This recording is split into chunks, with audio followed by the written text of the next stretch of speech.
Hello guys, कैसे हैं आप सब। आई होप आप सब अच्छे होंगे।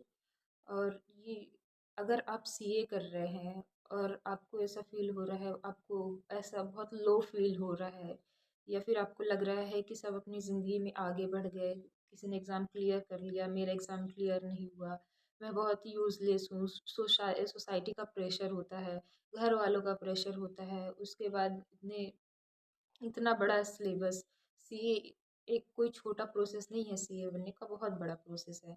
तो इंटरमीडिएट, फाइनल, फाउंडेशन तीनों मिला के बहुत टाइम जाता है, और उसमें अटेम्प्ट्स लग गए तो और ज़्यादा इंसान मेंटली इमोशनली वीक हो जाता है। तो अगर आप ऐसा फील कर रहे हो तो सिर्फ आप नहीं है कि जिनको ऐसा फील हो रहा है, आप गिल्ट में मत जाइए, क्योंकि ऐसे बहुत सारे लोग हैं, बहुत सारे स्टूडेंट, इवन जो रैंकर्स होते हैं, टॉपर्स होते हैं, वो लोग के लाइफ में भी ये फेज़ आता है कि जब वो पढ़ाई कर रहे हो, वो बहुत डिमोटिवेटेड फ़ील कर रहे हो, उन्हें कुछ समझ नहीं आ रहा है। एक ही लाइन हम बार-बार पढ़ रहे हैं, पर हमें समझ में नहीं आ रहा है कि हम क्या पढ़ रहे हैं, दिमाग में जा ही नहीं रहा है। तो ये सारी चीज़ों के बारे में हम इस वीडियो में बात करेंगे।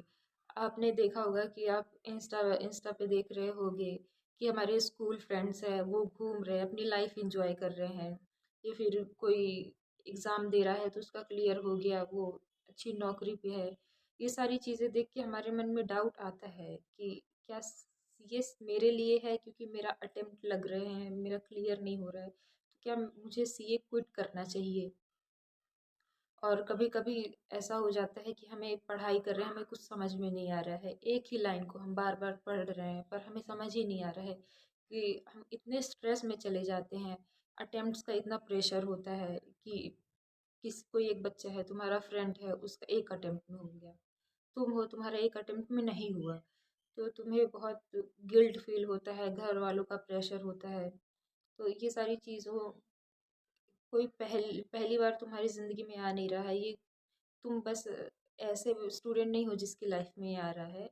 ऐसे हज़ारों लोग हैं, और ये सिर्फ सीए की बात नहीं है। सीए के अलावा जितने कॉम्पिटिटिव एग्ज़ाम्स होते हैं, इंजीनियर, नीट देख लो, आईआईटी, सबके लाइफ में आता है कि जिसको अटेम्प्ट लग रहे हैं, एक बार में पास नहीं हो पा रहा है। तो सबको एक एक टाइम ऐसा आता है कि मोटिवेशन की ज़रूरत होती है। वो ऐसा फ़ेज़ होता है जिसमें आपको क्विट करने की ज़रूरत नहीं है। वो ऐसा फ़ेज़ है, हमें बस फ़ील होता है कि नहीं, हम यूज़लेस हैं। पर अगर आप अपने ऊपर भरोसा रखते हो ना, वो फ़ेज़ भी आपका निकल जाएगा। उसके बाद आप अच्छे से पढ़ाई करोगे, आपका सीए भी क्लियर होगा। ऐसा नहीं है कि जिसके अटेम्प्ट्स लग रहे हैं उसका सीए क्लियर नहीं होगा। अटेम्प्ट्स लगने के बाद भी लोगों का सीए क्लियर होता है, लोग पास होते हैं, लोग सीए बनते हैं। तो आपको ये सिर्फ़ एक अपना माइंडसेट बनाना होगा कि ये सिर्फ़ एक फ़ेज़ है, और आप इससे निकल जाओगे। जैसे सब निकलते हैं, आप भी वैसे निकल जाओगे। तो अपने दिमाग से पहली बात तो, अगर आप सीए कर रहे हो, आपके दिमाग में ये चीज़ आना ही नहीं चाहिए, मतलब आपके पास ये ऑप्शन दिमाग में होना ही नहीं चाहिए कि मैं क्विट कर सकता हूँ। क्योंकि आप क्विट करके क्या करोगे? दूसरा कोई फ़ील्ड चूज़ करोगे, दूसरी फ़ील्ड में जाओगे, उसकी फिर शुरुआत से पढ़ाई करोगे, फिर पढ़ाई करते एक अटेम्प्ट लगेगा, अगर नहीं हुआ तो एक अटेम्प्ट लगेगा, फिर दोबारा पढ़ाई करोगे, तो आप फिर सोचोगे कि सीए ही सही था, क्योंकि उसमें भी वही मेहनत करनी पड़ती है, वही चीज़ करना पड़ रहा है। और सीए में तो इतनी आप पढ़ाई कर चुके हो, इतनी सारी चीज़ें भी पढ़ चुके हो, तो इससे बेटर है कि कोई नया कोर्स शुरू करने से पहले आप सीए में ही रहे। 2 अटेम्प्ट लगेंगे, 4 अटेम्प्ट लगेंगे, पर एक दिन हो जाएगा आपका। इतना खुद पे भरोसा होना चाहिए कि मेरे को जितने अटेम्प्ट लगे मेरा सीए क्लियर हो जाएगा। तुम कमज़ोर नहीं हो, तुम्हें अपने ऊपर भरोसा रखना चाहिए। कि कभी-कभी ऐसा होता है कि हम सिलेबस देख रहे हैं कि नहीं, बहुत ज़्यादा सिलेबस है, इतने चैप्टर्स हैं, मैं कैसे पढ़ाई करूँगी? तो अगर बहुत ज़्यादा बड़ा सिलेबस लग रहा है तो आप उसको जो छोटे-छोटे टारगेट्स में उसको तोड़ दीजिए। लाइक कि आज मुझे 1 चैप्टर करना है, या फिर हाफ चैप्टर करना है, या फिर आप पूरे 1 साल का सोचो ही मत, 1 साल 6 महीने का मत सोचो। आप सिर्फ़ 1 घंटे का सोचो कि इस 1 घंटे में मैं क्या कर सकती हूँ। और दूसरी बात, कि अगर आपको बहुत डिमोटिवेटेड फ़ील हो रहा है, तो आप अपने किसी दोस्त से बात कर सकते हैं, अपने फैमिली मेंबर से, अगर वो सपोर्टिव हैं तो। अगर जो तुम्हें जज ना करे और प्रेफ़र करें कि अपने सीए दोस्त से बात ना करें, ऐसे दोस्त से बात करें जो सीए नहीं कर रहा हो। क्योंकि आप सीए दोस्त से बात करोगे तो आपके बीच में वही स्ट्रेस वाली बातें होंगी, वही पढ़ाई की बातें होंगी। तो इसके लिए आप किसी नॉन सीए से बात कर सकते हो, कोई ऐसा फ्रेंड हो जो नॉर्मल बातें होंगी, थोड़ा-सा आपको थोड़ा मोटिवेशन देगा। और इसके बाद दूसरा एक फैक्टर आता है कि आपने बहुत सारे जो रैंकर्स होते हैं उनसे आपने सुना होगा कि वो लोग बात करते हैं जैसे हम रोज पूजा करते थे या फिर हम भगवान को इतना मानते थे, रोज हम इतने 5-10 मिनट की पूजा करते थे। तो ये चीज़ बहुत ज़रूरी है, ऐसा है कि मतलब स्पिरिचुअल फैक्टर है जो कि बहुत हेल्प करता है लोगों का स्ट्रेस रिलीज़ करने के लिए। और एग्ज़ाम में थोड़ा-सा मतलब बहुत ज़्यादा पैनिक ना करो। अगर प्रेमानंद जी एक बात कहते हैं कि अगर जैसे कोई प्रॉब्लम है, आपको बहुत स्ट्रेस हो रहा है, तो आप स्ट्रेस लेके उस प्रॉब्लम को सॉल्व नहीं कर सकते हो। ये तो फैक्ट है कि आप स्ट्रेस लेके उस प्रॉब्लम का कोई सॉल्यूशन नहीं हो निकलेगा स्ट्रेस लेके।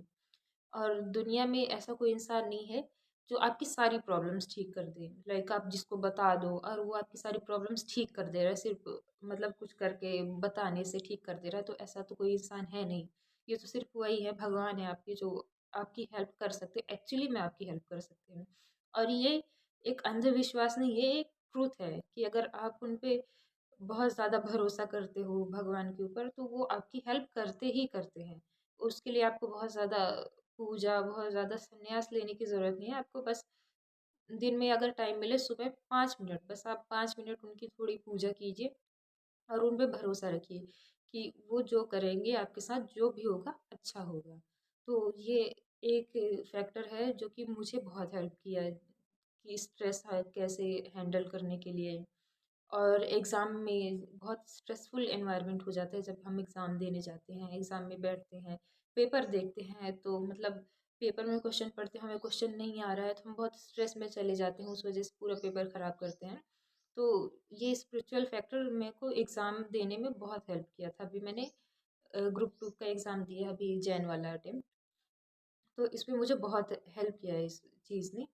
और दूसरा है जब आपको ऐसा फ़ील हो रहा है कि मुझे अब पढ़ने का मन नहीं हो रहा है, फिर थोड़ा-सा टाइम वेस्ट कर दिया मैंने, 2-3 दिन पढ़ाई नहीं की, स्ट्रेस में पढ़ाई नहीं की, स्ट्रेस हो रहा है तो पढ़ाई नहीं हो पा रही थी।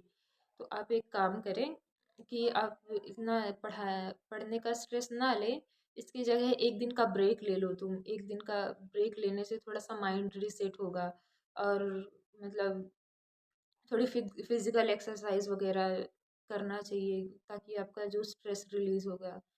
दिन में कुछ मिनट फिजिकल एक्सरसाइज के लिए दो। और अगर एक कमरे में बैठ के 5-10 घंटे आप पढ़े जा रहे हो तो फिर उस कमरे में घुटन होने लगती है। आप कहीं बाहर जाओ किसी नए प्लेस पे, मतलब नए प्लेस से मेरा मतलब है आप छत पे पढ़ाई करो। प्लेस थोड़ी सी चेंज करके आप पढ़ाई करो, थोड़ा सा इन्वायरमेंट चेंज होगा तो मूड भी चेंज होता है और पढ़ाई का मूड हो जाता है। और चीज़ अपने दिमाग में रखो कि ये एक प्रोसेस है, प्रोसेस में टाइम लगेगा हमको, बहुत सारे फेजेस आएंगे तो उनसे हमें डरना नहीं है। हम ये सारे फेज को टैकल कर लेंगे, सॉल्व कर लेंगे, हम आगे बढ़ जाएंगे, एग्ज़ाम पास कर लेंगे और एक दिन हम सीए बन जाएंगे। सीए बनने के बाद लाइफ बहुत डिफरेंट होगी। आपने जितना स्ट्रगल किया है ना उसका पे ऑफ भी होगा आपको। बहुत सारे मतलब फाइनेंशियली आप बहुत पैसे कमा लोगे। तो ये प्रोसेस एक वर्थ इट है कि आपको ये करना चाहिए। बस यही बताना था मुझे इस वीडियो में। Thanks for watching my video और चैनल को सब्सक्राइब कर लेना ताकि मैं और अच्छे अच्छे कंटेंट बना सकूँ।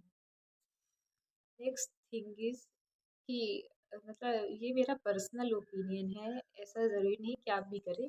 पर ऐसा होता है कि हम पढ़ाई एग्ज़ाम की तैयारी कर रहे हैं, आस-पास के लोग सारे लोग पड़ोसी पूछ रहे हैं कि अ, तुम्हें मतलब एग्ज़ाम प्रिपेयर कर रहे हो, रिज़ल्ट आया सब पूछ रहे हैं, नहीं हुआ तो ताने मिल रहे हैं, इतना प्रेशर हो रहा है। तो आप बताओ ही मत कि आप सीए कर रहे हो, आप पढ़ाई करो, जिस दिन रिज़ल्ट आएगा उस दिन बताना। इसके लिए आपको एक मोटिवेशनल लाइन मैंने यूट्यूब में सुनी थी, वो मैं बता दी। मोटिवेशनल नहीं है, एक फ़नी लाइन है कि मेहनत इतनी खामोशी से करो कि हारने पे किसी को पता ना चले।